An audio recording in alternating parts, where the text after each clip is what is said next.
ನಮಸ್ಕಾರ. ವನಜಾ ಮಲ್ನಾಡ್ ಬಂದಾಯಿತು. ಹೊಸ ವಿಡಿಯೋ ತಂದಾಯಿತು. ಬನ್ನಿ ಇವತ್ತು ನಿನ್ನ ಜೊತೆ ನನ್ನ ಕತೆ ಈ ಸೀರಿಯಲ್ಲು ಹೇಗೆ ಮೂವ್ ಆಗ್ತಿದೆ, ಏನು ಸ್ಟೋರಿ ನೋಡೋಣ. ಅದಕ್ಕೆ ಮುಂಚೆ ನೀವು ನನ್ನ ವಿಡಿಯೋಕ್ಕೆ ಸಬ್ಸ್ಕ್ರೈಬ್ ಮಾಡ್ಕೊಂಡಿಲ್ಲ ಅಂದರೆ ಸಬ್ಸ್ಕ್ರೈಬ್ ಮಾಡ್ಕೊಳ್ಳಿ, ಹಾಗೆ ಒಂದು ಲೈಕ್ ಕೊಡಿ. ಇವತ್ತು ಭೂಮಿಗೆ ಫಾದರ್ಸ್ ಡೇ ದಿನ ಆಗಿರೋದ್ರಿಂದ ಅವ್ರ ಅಪ್ಪನ ನೆನಪು ತುಂಬ ಕಾಡುತ್ತೆ. ಹಾಗಾಗಿ ಅವ್ರ ಅಪ್ಪನ ಫೋಟೋ ಇಟ್ಕೊಂಡು ಅವರಪ್ಪ ಹೇಗೆ ನಡ್ಕೊಳ್ತಾಯಿದ್ರು, ಅವರಪ್ಪ ಅವಳಿಗೆ ಏನೇನು ಕೊಡಿಸ್ತಾಯಿದ್ರು, ಸ್ಲಿಪ್ಪರ್ ತಂದು ಕೊಡ್ತಾಯಿದ್ರು, ಅವಳನ್ನು ಕರ್ಕೊಂಡು ಹೋಗಿ ಆಟ ಆಡಿಸ್ತಾಯಿದ್ರು, ಅವೆಲ್ಲ ನೆನಪು ಮಾಡಿಕೊಂಡು ಪಾಪ ಅವಳು ಬೇಜಾರು ಮಾಡಿಕೊಂಡು ಬೆಡ್ರೂಮಲ್ಲಿ ಕೂತ್ಕೊಂಡು ಅಳ್ತಾ ಇರ್ತಾಳೆ ಬೆಡ್ ಮೇಲೆ. ಆ ಫೋಟೋ ನೋಡಿಕೊಂಡು ಅಪ್ಪ ಏನೆಲ್ಲ ಮಾಡ್ತಿದ್ರು ನನಗೆ ಅಂತೇಳ್ಬಿಟ್ಟು ಎಲ್ಲನೂ ನೆನ್ಕೊಂಡು ಅಳ್ತಾ ಇರ್ತಾಳೆ. ಅದು ಅಜಿತ್ ಅವಾಗ ರೂಮೊಳಗೆ ಬರ್ತಾನೆ. ಬಂದು ಅವನ ಪಾಡಿಗೆ ಅವನು ಬಾತ್ರೂಮ್ಗೆ ಹೋಗಿ ಮುಖ ತೊಳ್ಕೊಂಡು ವಾಶ್ರೂಮಿಗೆ ಹೋಗಿ ಎಲ್ಲ ಟವಲ್ ತಗೊಂಡು ಮುಖ ಒರೆಸ್ಕೊಳ್ಳೋಕ್ಕೆ ಮತ್ತೆ ಈಚೆ ಬರ್ತಾನೆ ರೂಮಿಗೆ. ಈಚೆಗೆ ಬಂದಾಗ ಇವಳು ಅದೇ ಪೊಸಿಷನಲ್ಲಿ ಕೂತ್ಕೊಂಡು ಅಳ್ತಾ ಇರ್ತಾಳೆ. ಆಮೇಲೆ ಸರಿ ಅಂತೇಳ್ಬಿಟ್ಟು, ನೀನು ಟ್ರೈನಿಂಗ್ ತೊಗೊಳ್ಬೇಕಾದ್ರೆ ಮೈಕೈಯೆಲ್ಲ ನೋವು ಬರುತ್ತೆ, ಸುಸ್ತಾಗುತ್ತೆ, ಹೌದು ಆಬ್ವಿಯಸ್ಲಿ ಸ್ವಲ್ಪ ಅಡ್ಜಸ್ಟ್ ಮಾಡ್ಕೋಬೇಕು. ಕಾನ್ಸ್ಟೇಬಲ್ದು ಟ್ರೈನಿಂಗು ಅಂದರೆ ಅದು ಅಷ್ಟು ಕಷ್ಟನೇ, ಕಠಿಣವಾಗೇ ಇರುತ್ತೆ. ಅದಕ್ಕೆಲ್ಲ ಬೇಜಾರು ಮಾಡ್ಕೋಬಾರ್ದು, ನಿಧಾನಕ್ಕೆ ಅದೆಲ್ಲ ಸರಿ ಹೋಗುತ್ತೆ, ಒಂದು 2-3 ದಿನ ಹಂಗಿರುತ್ತೆ, ಆಮೇಲೆ ಸರಿ ಹೋಗುತ್ತೆ ಅಂತ ಹೇಳ್ತಾನೆ. ಆವಾಗಲೂ ಅವಳು ಪೊಸಿಷನ್ ಚೇಂಜ್ ಮಾಡಲ್ಲ, ಅಳ್ತಲೇ ಇರ್ತಾಳೆ. ಅದು ಇವನಿಗೆ ಯಾಕೆ ಕೂತಲ್ಲೇ ಕೂತಿದ್ದಾಳೆ ಅಂತೇಳ್ಬಿಟ್ಟು ಮತ್ತೆ ಆ ಟೀಫೈನ ಈ ಕಡೆ ಎತ್ಕೊಂಡು ಬಂದು ಇಟ್ಕೊಂಡು ಕೂತ್ಕೊಳ್ತಾನೆ. ಕೂತ್ಕೊಂಡು ಯಾಕೆ ಅಳ್ತಾ ಇದೆಯಾ, ಸುಸ್ತಾಯ್ತಾ, ಏನು ಕತೆ ಅಂತೆಲ್ಲ ಕೇಳ್ತಾನೆ. ಅದಕ್ಕೆ ಇಲ್ಲ ಸಾಹೇಬ್ರೆ, ನಮ್ಮ ಅಪ್ಪ ನೆನಪಾದರು, ನಮ್ಮ ಅಪ್ಪ ದಿನಾಚರಣೆ ಅಲ್ಲ ಇವತ್ತು, ಅದಕ್ಕೆ ಅಪ್ಪ ನೆನಪಾದರು, ಅದಕ್ಕೆ ನನಗೆ ತುಂಬ ನೆನಪು ಕಾಡ್ತಾ ಇದೆ ಅದ್ರ ಬಗ್ಗೆ ಅಂತ ಹೇಳ್ತಾಳೆ. ಆವಾಗ ಅಜಿತ್ ಹೇಳ್ತಾನೆ, ಹೌದು ಅಪ್ಪನ ಕಳ್ಕೊಂಡವ್ರು ಎಲ್ಲರಿಗೂ ಅದೇ ಸಮಸ್ಯೆ ಕಾಡುತ್ತೆ, ನೀನು ಬೇಜಾರು ಮಾಡ್ಕೋಬೇಡ ಬಿಡು ಅಂತೇಳಿ. ಇವತ್ತು ಅಪ್ಪನ ದಿನಾಚರಣೆ ಆಗಿರೋದ್ರಿಂದ ಅಪ್ಪಗೆ ಕೇಕ್ ಕೊಡ್ಸೋಣ ಅಂತೇಳಿ ಅವನೇ ಮಾತಾಡಿ, ಭೂಮಿ ಅವನು ಇಬ್ಬರು ಮಾತಾಡಿ ಕೇಕ್ ತರಿಸ್ಕೊಂಡು ಮೇಲಿಂದ ಇಳಿದು ಬರ್ತಾರೆ. ಅಷ್ಟೊತ್ತಿಗೆ ಇವರೆಲ್ಲ ಲಿವಿಂಗ್ ರೂಮಲ್ಲಿ ಕೂತಿರ್ತಾರೆ. ಸಾಮಾನ್ಯ ಅಬ್ವಿಯಸ್ಲಿ ಇವರೆಲ್ಲ ಲಿವಿಂಗ್ ರೂಮಲ್ಲೇ ಕೂತು ಮಾತುಕತೆ ಮಾಡ್ತಿರ್ತಾರೆ ಯಾವಾಗಲೂ.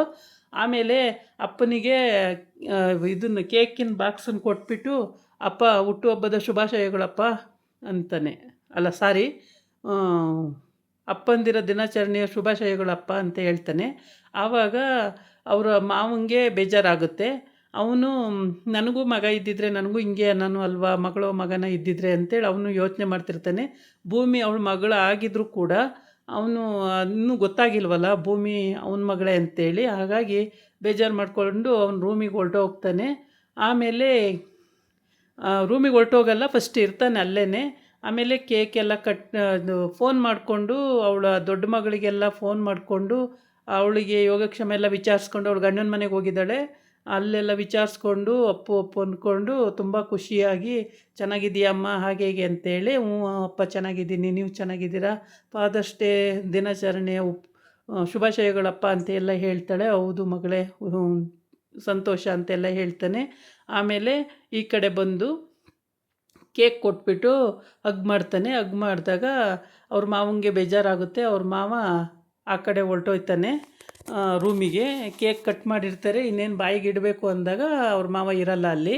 ಆಮೇಲೆ ಸರಿ ಅದೆಲ್ಲ ಸರಿ, ದೊಡ್ಡ ಸಾಹೇಬ್ರು ಎಲ್ಲಿ ಅಂತ ಭೂಮಿ ಕೇಳ್ತಾಳೆ. ಎಲ್ಲಿ, ಇಲ್ಲೇ ಇದ್ರಲ್ಲ, ಎಲ್ಲಿ ಅಂತ. ಆಮೇಲೆ ನನಗೆ ಎಲ್ಲಿ ಹೋಗೋರೆ ಅಂತ ನನಗೆ ಗೊತ್ತು, ಕರ್ಕೊಂಡು ಬರ್ತೀನಿ ಅಂತ ಅಜಿತ್ತು ಅಲ್ಲಿಗೆ ಹೋಗ್ತಾನೆ ರೂಮಿಗೆ ಹೋಗಿ ಅಲ್ಲಿ ಸಮಾಧಾನ ಮಾಡಿ, ನನ್ನ ಮಗಳು ಇದ್ದಿದ್ರೆ ಈಗ ನನಗೂ ಫಾದರ್ಸ್ ಡೇ ವಿಶ್ ಮಾಡೋಳು, ನನ್ನ ಮಗಳು ಇಲ್ಲದ ಕಾರಣಕ್ಕೆ ಈಗ ನನಗೂ ಬೇಜಾರಾಗ್ತಿದೆ ಅಂತಾನೆ. ಆಮೇಲೆ ಯಾಕೆ ಮಾವ ಎಲ್ಲದಕ್ಕೂ ಬೇಜಾರು ಮಾಡ್ಕೋತೀರಾ, ನಾವೆಲ್ಲ ಇಲ್ವಾ, ಬನ್ನಿ, ನೀವು ನಮ್ಮ ಅಪ್ಪನ ಥರನೇ ಅಲ್ವಾ, ಬನ್ನಿ ಅಂತೇಳಿ ಎಲ್ಲ ಸಮಾಧಾನ ಮಾಡಿ ಕರ್ಕೊಂಡು ಬರ್ತಾರೆ. ಕರ್ಕೊಂಡು ಬಂದು ಆಮೇಲೆ ಅವ್ರ ಅಪ್ಪ ಹೇಳ್ತಾನೆ, ಇಬ್ಬರೂ ಕಟ್ ಮಾಡಿ ಅಂತ ಹೇಳಿರ್ತಾನೆ. ಇಬ್ಬರೂ ಕಟ್ ಮಾಡಿರ್ತಾರೆ ಕೇಕು, ಒಬ್ಬನೇ ಏನು ಕಟ್ ಮಾಡಿರಲ್ಲ. ಆದರೆ ಅಪ್ಪ ಅಂತ ಮಗಳು ಅಂತ ಮಗನೋ ಅಂತ ಇದ್ದಿದ್ರೆ ನನಗೂ ಚೆನ್ನಾಗಿರೋದು ಅನ್ನೋದು ಆವಾಗ ಇದಾಗುತ್ತೆ. ಆಮೇಲೆ ಇದು ಶೂಟ್ ಮಾಡೋದೆಲ್ಲ, ಫ್ಲವರ್ ಶೋ ಎಲ್ಲ ಆರಿಸಿ ಎಲ್ಲ ಮಾಡಿ, ಎಲ್ಲ ಚಪ್ಪಾಳೆ ತಟ್ಟಿ ಎಲ್ಲ ಕೇಕ್ ಕಟ್ ಮಾಡಿ ಎಲ್ಲರೂ ಇದು ಮಾಡ್ತಾರೆ. ತುಂಬ ಚೆನ್ನಾಗಿ ಮಾಡ್ತಾರೆ, ಖುಷಿಯಾಗುತ್ತೆ. ಫಾದರ್ಸ್ ಡೇ ಈ ಥರ ಆಚರಣೆ ಮಾಡಿದ್ರೆ ತುಂಬ ಚೆನ್ನಾಗಿರುತ್ತೆ. ಅಬ್ವಿಯಸ್ಲಿ ಎಲ್ಲ ಮಕ್ಕಳಿಗೂ ಇದು ಚಿಕ್ಕದ್ರಿಂದನೇ ಬಂದುಬಿಟ್ಟಿರುತ್ತೆ. ಫಾದರ್ಸ್ ಡೇ ಇವತ್ತು, ಮದರ್ಸ್ ಡೇ ಇವತ್ತು ಅಂತೇಳಿ ಎಲ್ಲ ಬಂದಿರುತ್ತೆ. ಫಾದರ್ಸ್ ಡೇ ಆಗಿರೋದ್ರಿಂದ ಅವನ ಹೆಂಡ್ತಿಗೂ ಕೂಡ ತುಂಬ ಖುಷಿ ಆಗುತ್ತೆ. ಅವನ ಹೆಂಡ್ತಿನೂ ಚಪ್ಪಾಳೆ ತಟ್ತಾಳೆ. ಆ ಬುದ್ಧಿ ಒಂದು ಸಲ ಇಲ್ಲ ಅಂದ್ಕೊಂಡ್ರೆ ಅವಳಿಗೆ ಕರೆಕ್ಟಾಗಿ ಬುದ್ಧಿ ಎಲ್ಲದೂ ಇದೆ.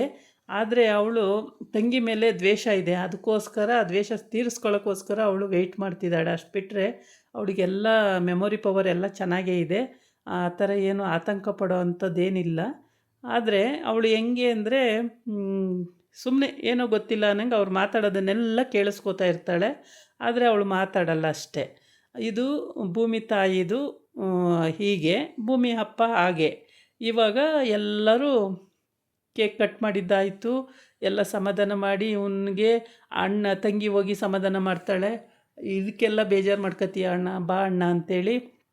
ಆಮೇಲೆ ಮಗನಿಗೆ ಹೋಗಿ ಸಮಾಧಾನ ಮಾಡ್ತಾಳೆ, ಅಳಿಯಂದಿರಿಗೆ ಹೋಗಿ ಸಮಾಧಾನ ಮಾಡ್ತಾಳೆ. ಎಲ್ಲ ಆಗೋಗುತ್ತೆ. ಎಲ್ಲರೂ ಬಂದು ನಿಂತ್ಕೊಂಡು ನೋಡ್ತಾ ಇರ್ತಾರೆ. ತುಂಬ ಖುಷಿಯಾಗಿ ಎಲ್ಲರೂ ಮಾತುಕತೆ ಆಡಿಕೊಂಡು ಬಾ ಬಾ ಅಂತೇಳಿ ಕೈ ಹಿಡಿದು ಕರ್ಕೊಂಡು ಬರೋಕ್ಕೆ ಹೋಗ್ತಾರೆ. ಎಲ್ಲರೂ ಮಾತಾಡಿ ಕರ್ಕೊಂಡು ಬರ್ತಾರೆ. ಆಗ ಭೂಮಿ ತುಂಬಾ ಅವಳಿಗೂ ಖುಷಿಯಾಗುತ್ತೆ. ಈ ಥರ ಈವೆಂಟ್ಗಳು ನಡೆಯುವಾಗ ಭೂಮಿಗೂ ತುಂಬಾ ಖುಷಿಯಾಗುತ್ತೆ. ಆಮೇಲೆ ಅವರ ಅಪ್ಪಂಗೆ ಹಗ್ ಮಾಡ್ದಂಗೆ ಅವ್ರ ಮಾವಂಗೂ ಹಗ್ ಮಾಡ್ತಾನೆ. ಎಲ್ಲರೂ ಚಪ್ಪಾಳೆ ತಟ್ಟಿ ಸಂತೋಷ ಪಡ್ತಾರೆ. ಖುಷಿಯಿಂದ ಇವತ್ತಿನ ಫಾದರ್ಸ್ ಡೇ ತುಂಬ ಗ್ರ್ಯಾಂಡಾಗಿ ನಡೆಯುತ್ತೆ. ತುಂಬ ಚೆನ್ನಾಗಿರುತ್ತೆ. ಎಲ್ಲರೂ ಖುಷಿ ಪಡ್ತಾರೆ. ಎಲ್ಲದೂ ಇವ್ರ ಮನೆ ಫಂಕ್ಷನ್ಗಳು ಲಿವಿಂಗ್ ಹಾಲಲ್ಲೇ ನಡೆಯುತ್ತೆ ಸಾಮಾನ್ಯವಾಗಿ. ಎಲ್ಲರಿಗೂ ಖುಷಿ ಕೊಡೋ ಅಂಥ ವಿಷಯ ಇದು. ಇದಾಗಿತ್ತು ಇವತ್ತಿನ ವೀಡಿಯೋ. ನಾಳೆ ಇನ್ನೊಂದು ವೀಡಿಯೋ ಜೊತೆ ಬರ್ತೀನಿ. ನಮಸ್ಕಾರ.